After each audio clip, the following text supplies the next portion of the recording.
Hello bachcho, let's see the given question. The question says the number of electrons flowing per second in the filament of 110 watt bulb operating at 220 volt is given E as 1.6 10 raised to minus 19 coulomb.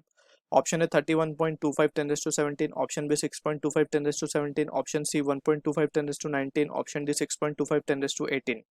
So for this question, जो key concept यहाँ पे we need to understand is the concept of यहाँ पे हमसे पूछा गया था number of electron flowing per second. ठीक है, तो यहाँ पे हम कंसेप्ट लिखेंगे पावर, इलेक्ट्रिकल पावर का. बेसिकली इलेक्ट्रिकल पावर के बारे में हम फॉर एन इंस्ट्रूमेंट हम लिख सकते हैं power is given by the expression I into V, right.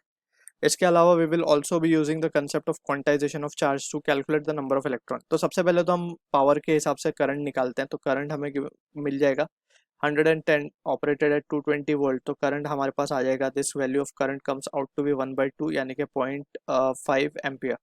ठीक है, आई मिल गया. अब आई को हम क्या लिख सकते हैं, it is q by t, that is rate of flow of charge is nothing but current. And q को हम लिख सकते हैं by quantization of charge, it is number of electrons, that is n is what, the number of electrons. या फिर इसको बोल सकते हैं हम ये जो वैल्यू होगी एन की, it is n integer value, right. So this will be n into e. इसको क्वांटाइजेशन प्रिंसिपल से हम लिख रहे हैं डिवाइड बाई टी. पर सेकेंड बोला तो टी विल बी 1 ओवर.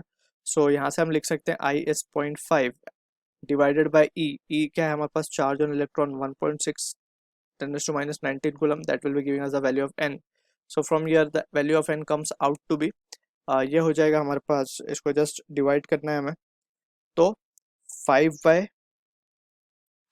इसको इस तरीके से लिख सकते हैं हम सिंपली 0.5 डिवाइडेड बाय 1.6 ये हो जाएगा 0.3125 इंटू 10 रेज टू 19. तो we can have the result as, result क्या आएगा हमारे पास, it will comes out to be 31.25 10 raised to 17. So this is the number of electron that will be flowing per second. So option A will be the correct answer for this. So I hope you understood the solution. All the best.